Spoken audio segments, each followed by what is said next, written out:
In 1990, Steve Jackson Games, a small RPG company, had their cyberpunk game transcript confiscated by the American Secret Service under the justification that it was a handbook for computer crime. The tale of how this came to pass is complicated, and it all began sometime in the late 80s when an AT&T programmer missed a break in their code.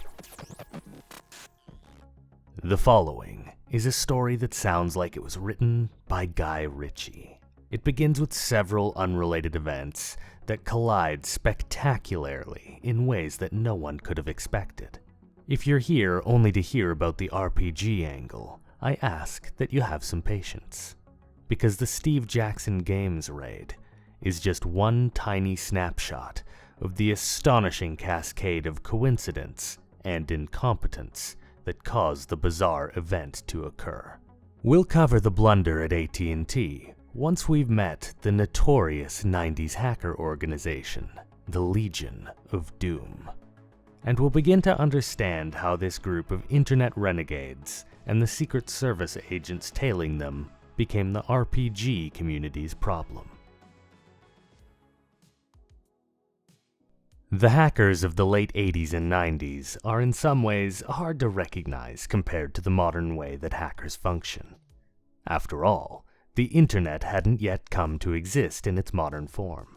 80s hacking often involved such techniques as dumpster diving outside of telecom companies, in hopes of snatching up any technical documents that might have been incorrectly disposed of. Most hacking in this period, and the primary focus of the Legion of Doom, was a type of hacking called phreaking, as in phone phreaking. Phreaking grew at first out of the anarchist yippie movement in the 60s as a set of techniques that could be used to evade paying phone companies for long-distance calls. By the time of the Legion of Doom, phreaking had taken on a more exploratory form. Both then and now, the primary appeal of phreaking was to get in somewhere they weren't supposed to be, and take a look around to see what's behind closed doors in the phone company servers. Not to mention the bragging rights that have always been a huge component of the appeal as well. The segment of the Legion of Doom that affects this story is a trio of hackers in Georgia, informally referred to as the Atlanta Three. The three enigmatic figures were known as Prophet, Ervil, and Leftist. The three had their run-ins with the law over the years, with Leftist at one point being investigated by one Agent Cool, real name, and Ervil even getting his house raided. Interestingly, his hacking notes were disorganized and mixed with his GURPS campaign journals, which possibly influenced what was to come, but is more than likely merely an insane coincidence. In September of 1988, Prophet managed to crack into the internal administration servers at Bell South. The Atlanta Three and the Legion of Doom at large followed a loose code of ethics. They didn't steal, aside from phone minutes, nor would they crash any systems they had access to.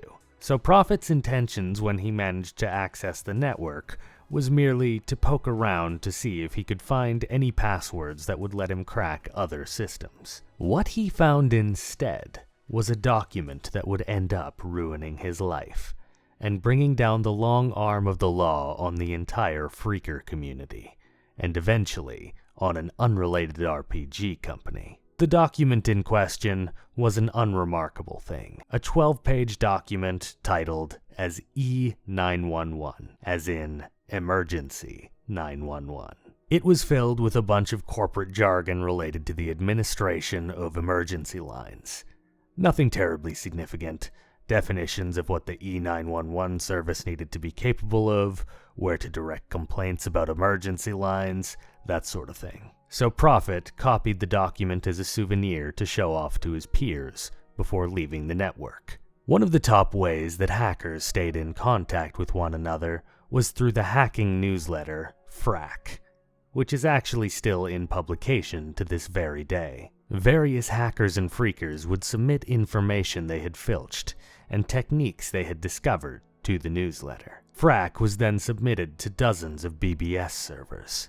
BBSs, or bulletin board systems, were sort of like an early version of an internet forum, ran through phone lines. With this in mind, Prophet and Night Lightning, one of the editors for Frack at the time, cut out any dangerous info from the E911 document and then published it to dozens of servers across America. We'll return to Prophet and the E911 document in a while. But first, we need to cover a few other threads that collide with Prophet's story. If you've made it this far, I assume you're in it to the end. So, thank you for watching. You rule. I'm well aware that it's a bit dicey to make a true crime video for my role-playing game channel. But while working on my last video, which was similarly a research-heavy story that I could present to you, I realized that I absolutely love making this sort of research essay video. And I'd like to experiment with creating more of those within the RPG space. So, if you're enjoying this experiment, and you want to see me continue making this sort of oddball RPG essay content in the future, then please take a moment to hit the like button. It shows me that you've enjoyed the content, and it helps the video to reach even more eyeballs, which helps make this style of video more sustainable. Anyway, enough about that. Let's talk about a 16-year-old suburban hacker known as Fryguy. I mentioned previously that the Legion of Doom and the Atlanta 3 had a loose ethical code about crashing and theft. The Atlanta 3 were quite sold on this framework, even working together with another hacker named Mentor, who will be important later in this story, to take down a more malicious hacker known as the Wasp, who was crashing Belcore phone lines. But unfortunately, the Atlanta 3 had accidentally taken another such troublemaker under their wing. A young hacker known as Fryguy took his name from a rather excellently done caper in which he hacked into McDonald's management software and started secretly giving raises to minimum wage employees. Which, despite breaking the Legion's ethical framework, was exactly the sort of stunt that plays well with that crowd. And also with me. Fryguy began to perform other stunts that became classics within the phreaker community. His most infamous trick being to swap a phone switch in such a way that would make anyone who called into a particular probation office in Miami be instead redirected to a hotline in which a woman named Tina provided the sort of phone conversation that YouTube probably doesn't want me to talk about. Fryguy was well liked for pulling tricks like this, and if that's where his ambitions ended, then our story would no doubt go very differently. It didn't take long until Fryguy hopped up on his own ego, began performing credit fraud, and siphoning funds from banks, going so far as to call up Bell representatives and brag about his capers. I probably didn't need to tell you at the beginning that he was 16 years old. You would have figured that out on your own. As you might expect, the Secret Service had Fryguy in cuffs not long after, and he sang like a bird, saying anything he possibly could to absolve himself. He painted a picture of being a young and impressionable boy who was corrupted and manipulated by the Legion of Doom. This unfortunately stuck in the investigators' minds. In the modern day, we know that hacking groups are pretty much adolescents the whole way down. But in the 90s, law enforcement didn't know that yet, and thought that there would be some form of supervillain pulling the strings of these suburban teenagers. With that flawed understanding of the Legion of Doom as their reference, Fryguy told them one last piece of false information that ended up being one more ingredient in the disaster to come. Fryguy, hoping to make the Legion sound even more despicable, claimed that the Legion of Doom were planning on knocking out the nation's phone lines on a national holiday.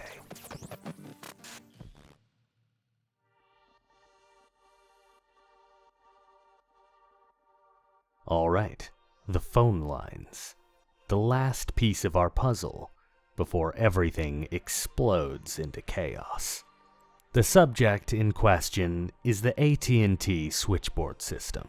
Landlines are a bit of an odd piece of tech compared to how we think of them. It feels like you're calling another phone directly, but that's not quite what happens.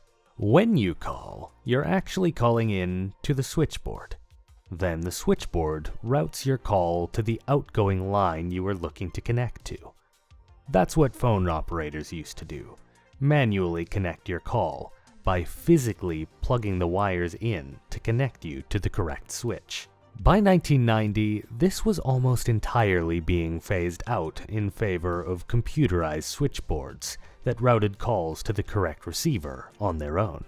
But unfortunately for everyone, an AT&T programmer working on the switchboard forgot a break in one segment of code, and inadvertently constructed a code bomb capable of taking down the entire network. To avoid getting too technical, the gist of the issue was that any electronic switch that hit an error state would send out a signal that was likely to force other switches into error states as well, which would then, of course, send out yet more of these error states.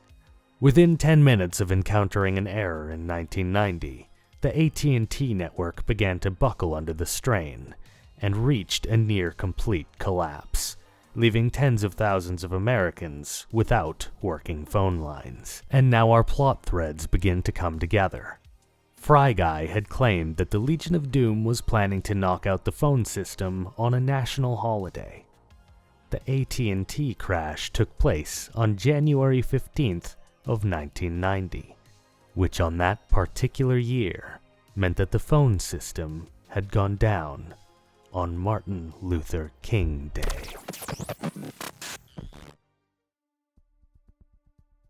AT&T knew right away that this was a mistake on their part and apologized for the error.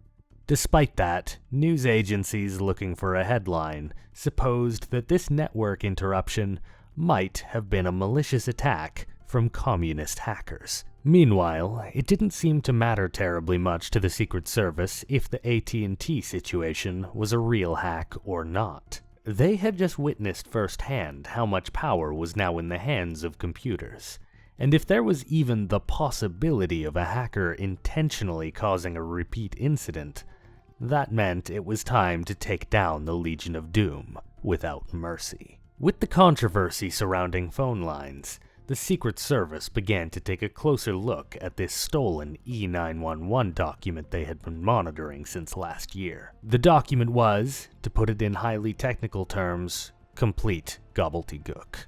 Yet, the prevailing wisdom in the investigation team is that they didn't want to risk the possibility that this stolen document full of administrative buzzwords could be used to knock out 911 service. Later analysts would of course determine that this document was essentially harmless. Even so, the public wanted hacker blood, and the Secret Service was rapidly losing a jurisdiction war to the FBI as to who would end up being in charge of computer crime. Not to mention that Bell was furious at the perps, even going so far as to falsely allege that the copied E911 document was worth nearly $80,000. In fact, they reached this ludicrous number through negligent accounting, even adding the full market price of the computer that the document was copied from into the estimate of E911's value. In truth, Bell had previously sold copies of this document to various askers for as little as $13. It didn't matter. The Atlanta 3 and Frack magazine needed to go down. Police already knew the identities of the three hackers, but they couldn't find anything that would actually stick in court. But with the E911 document, they felt like they finally had enough. They knew they would need to be fast, and they'd need to be thorough. If they failed to bring in the Atlanta 3's entire network at once, then as far as they knew, a sympathetic hacker might activate America's nuclear arsenal to flatten Washington. I remind you that law enforcement assigned to computer crime at the start of the 90s were full of enthusiasm, yet largely lacking in any understanding of the field they were enforcing. And it is here, in the looming days before the crackdown, that Steve Jackson Games enters the picture. The Legion of Doom hacker, known as Mentor, who had helped the Atlanta 3 take down the Wasp was none other than Lloyd Blankenship, a writer for Steve Jackson Games, who was working on the new GURPS RPG supplement, GURPS Cyberpunk. GURPS, or the Generic Universal Role-Playing System, is actually one of my favorite games. It's built in such a way that any imaginable setting, no matter what level of tech or magic, can easily be slotted into the rule system. Lloyd Blankenship was well suited to the task he'd been given. Hiring a real hacker to write for a futuristic game about cybercrime had done very well for the project so far, and GURPS Cyberpunk was nearing completion. However, the Secret Service was about to throw a wrench into the entire project. The goal, of course, was not just to take down the Atlanta 3, it was to knock down the entire network in one go before it could retaliate. The haste at which they were moving at, and their lack of understanding on who or what they were dealing with, led to some extremely messy police work. Mentor was on their list of targets, so the Secret Service agent Timothy Foley began to try finding a way to tie him to the E911 document. Mentor had a Legion of Doom-aligned BBS server ran from his own home computer called Phoenix Project. His server allowed Frack to be posted on it, which was still not quite enough to allege that Lloyd had the document on his PC. Foley chose a rather nebulous piece of evidence to make the difference, essentially just showing proof that Lloyd was aware of how to transfer files between computers. He then had a tech-illiterate judge sign off on the warrant, even making the baffling decision to ensure that the case files were sealed, which is only done when lives are in imminent danger. However, one further detail would be added to the affidavit that would fatefully blow up in the face of the investigators. Steve Jackson Games, where Blankenship worked, had a BBS server of their own where they would communicate with their fans, and that was reason enough for Agent Foley to request permission to raid Steve Jackson Games as well. March 1st of 1990, the day of the raid. Lloyd Blankenship and his wife are woken up in their underwear when the police enter their home. The agents grab every piece of technology they can get their hands on, even going so far as to take Lloyd's printer, just in case. Over the walkie-talkie, the half-dressed Lloyd Blankenship hears that the Secret Service was preparing to break down the door at Steve Jackson Games. Lloyd begins to argue with the agents, insisting that he'd give them the keys so that they didn't need to damage the building. By all accounts, the Secret Service agents really wanted to break a door, but eventually Lloyd won out, and the disappointed agents were given the keys. Never let it be said, however, that the agents were forced to be gentle with the office. By the time the raid ended, Steve Jackson's employees found that the agents had torn down political posters they disagreed with, broke letter openers trying to badly lockpick their way into filing cabinets, littered hamburger wrappers from their breakfast onto the floor, and even ate an employee's jelly beans from off his desk. Once again, they took every piece of tech they could find, even the printers. By the end, no one had been arrested or charged for anything, not even Lloyd. Charges and arrests would wait until the smoking gun of E911 was found on the hard drives. But there was a problem. Neither Lloyd's computer nor anything found at Steve Jackson Games had the file on it. It was immediately obvious that this was a disaster. However, the Secret Service had one thing going for them. The judge had sealed the affidavit, so no one could know the purpose of the raid. The agents searched for anything incriminating that they could use to justify their actions, eventually setting on the rulebook for GURPS Cyberpunk, which they began to claim was a handbook for computer crime. Steve Jackson argued that it was ridiculous that a science fiction game about cyborgs in the future could be claimed to be a hacker manual, but the agents stonewalled him. Whenever it was argued that they had confiscated a work of fiction, the agents would respond, "No, this is real. Over the next several years, the Secret Service did everything they could to hide the real purpose of the raid, and left the public to believe that GURPS Cyberpunk had hacking mechanics so complex that it had become dangerous. The media, still unsure of how computers worked, parroted this message, alongside countless factual errors to the nation, and left lasting false impressions of the case. Steve Jackson, his equipment and his work stolen, his business in tatters, was forced to lay off half his employees to stay afloat while he fought the lawsuit. The Secret Service neither pressed charges nor made any arrests. They simply showed up, took all of his things, and destroyed his business without explanation. This, as you can imagine, ended up being illegal, something that the Secret Service was actually not aware of. The lawsuit dragged on for 3 years, and eventually ended with Steve Jackson winning $300,000 in attorney fees and damages, while the judge chewed out the Secret Service for their negligence. The Secret Service's blitzkrieg on the Legion of Doom community ended in failure, with very few of the arrests ending in any jail time.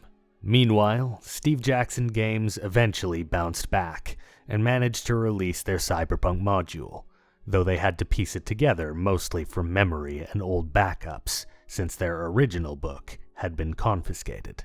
The new draft officially credited the Secret Service as their unsolicited editor. The case was looked on as a massive landmark victory for online free speech, right when the internet was forming. And many involved in Steve Jackson's legal team went on to found the Electronic Frontier Foundation, an important online advocacy group which still functions to this day. If you're interested in learning more about this story, then I'd recommend the book The Hacker Crackdown by Bruce Sterling, which was invaluable for my research. You can find it in the description below alongside my affiliate links to my RPG history reading list, though full disclosure, Sterling's book is available for free online as well. And if you're interested in more RPG history, why not check out a video about a 200-year-old RPG game?